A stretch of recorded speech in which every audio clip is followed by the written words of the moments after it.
혹시 이런 말 들어보셨거나 아니면 직접 해보신 적 있나요? 요즘 애들은 결핍이 없어서 문제야. 성공하려면 헝그리 정신이 있어야지. 뭔가 좀 부족하고 배고픈 상태가 우리를 더 강하게 만든다는 그런 믿음 말이에요. 과연 이게 정말 사실일까요? 오늘 이 시간에는 결핍이라는 감정이 사실 우리 뇌를 어떻게 조종하고 우리 삶을 어떻게 망가뜨리는지 그 놀라운 과학적 원리를 한번 들여다보려고 합니다. 어떤가요? 굉장히 도발적인 문장이죠? 하지만 이건 누군가를 비난하려는 게 절대 아닙니다. 오히려 결핍이라는 문제가 우리 사회의 미래에까지 얼마나 심각한 영향을 미치는지를 보여주는 아주 중요한 과학적 통찰이에요. 왜 이런 결론이 나오게 되는지 지금부터 그 이유를 하나하나 파헤쳐 보겠습니다. 바로 이 질문이 오늘 이야기의 핵심입니다. 헝그리 정신이라는 게 과연 성공의 비결일까요? 아니면 재앙의 시작일까요?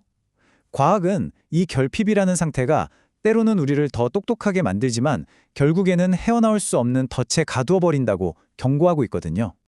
자, 그럼 먼저 이 헝그리 정신이라는 우리가 철석같이 믿어온 통념부터 한번 제대로 짚고 넘어가 보죠.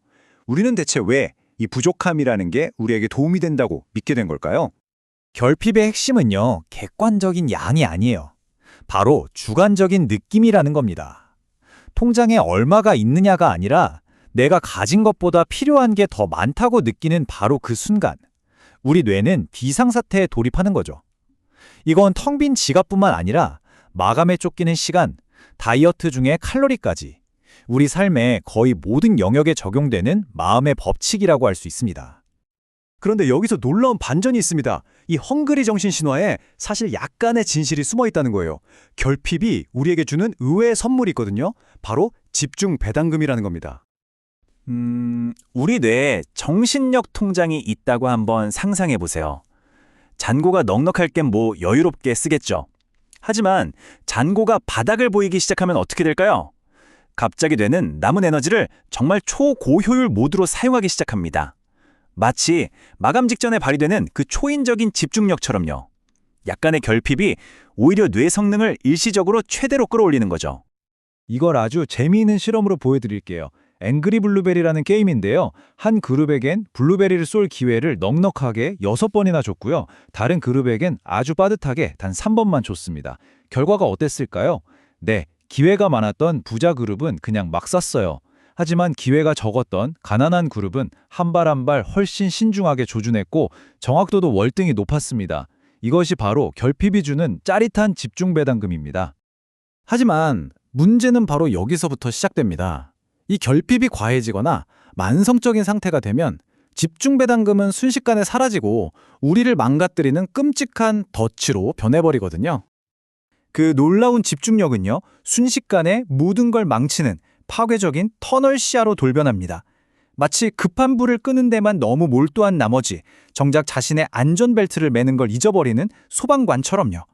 눈앞의 문제에만 너무 집중한 나머지 돈이 없으면 하루 종일 돈 생각만, 시간이 없으면 일 생각만 하다가 결국 더 중요하고 장기적인 것들을 모두 놓쳐버리는 겁니다. 이 결핍의 덫은 아주 교활하게 우리 뇌의 핵심 기능을 하나씩 망가뜨려요. 생각하는 힘, 즉 인지 능력을 둔하게 만들고요. 충동을 참는 힘인 자제력을 무너뜨리고 결국 우리의 모든 신경, 주의력을 눈앞의 문제에만 딱 묶어버리는 거죠. 자, 정말 충격적인 연구 결과 하나 보여드릴게요. 사람들에게 만약 당신 차 수리비로 갑자기 400만 원이 나온다면 이렇게 상상하게만 했을 뿐인데 인지 능력이 하룻밤을 꼬박 샌 사람보다도 더 떨어졌습니다. 이게 무슨 뜻이겠어요? 갑작스러운 돈 걱정 하나가 우리 뇌를 밤샘보다 더 심각하게 마비시킨다는 명백한 증거입니다. 더 무서운 건 뭔지 아세요?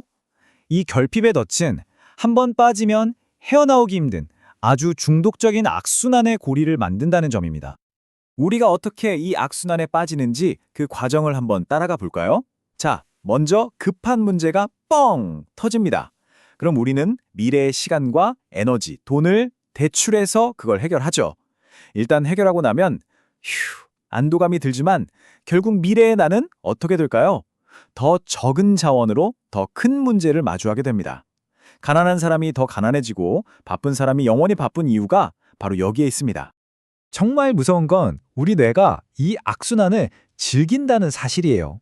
최악의 상황을 겨우 모면했을 때 뇌는 살았다 하는 그 안도감과 함께 엄청난 도파민을 쏟아내거든요. 바로 이 짜릿한 보상 때문에 우리 뇌는 장기적으로 우리를 망치는 급한 불 끄기에 서서히 중독되어 버리는 겁니다. 그렇다면 이 끔찍한 덫에서 어떻게 빠져나올 수 있을까요? 해답은 의지력을 더 발휘하자가 아닙니다.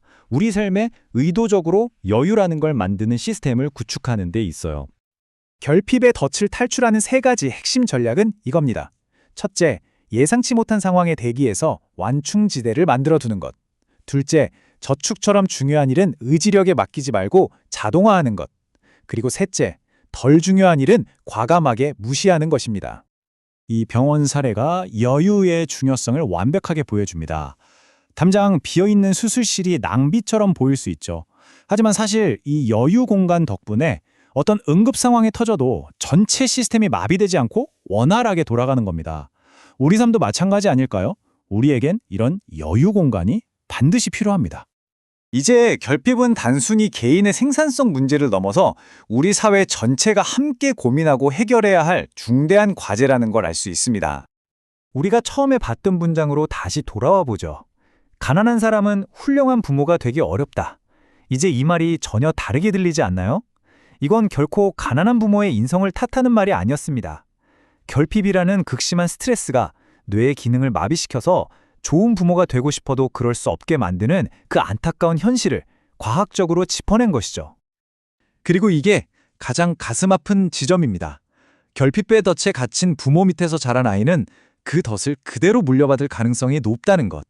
결국 이 결핍은 한 개인의 불행에서 끝나지 않고 대를 이어서 우리 사회 전체의 미래를 위협하는 심각한 문제가 되는 겁니다. 오늘 이야기는 이 질문을 여러분께 던지면서 마무리하겠습니다. 당신의 삶에서 시간, 돈, 혹은 마음의 에너지 중에서 어디에 가장 여유가 없으신가요? 그곳에 아주 작은 완충지대라도 의도적으로 한번 만들어 보세요. 그 작은 시작이 어쩌면 결핍의 덫에서 벗어나 당신의 삶 전체를 되찾는 열쇠가 될 수도 모릅니다.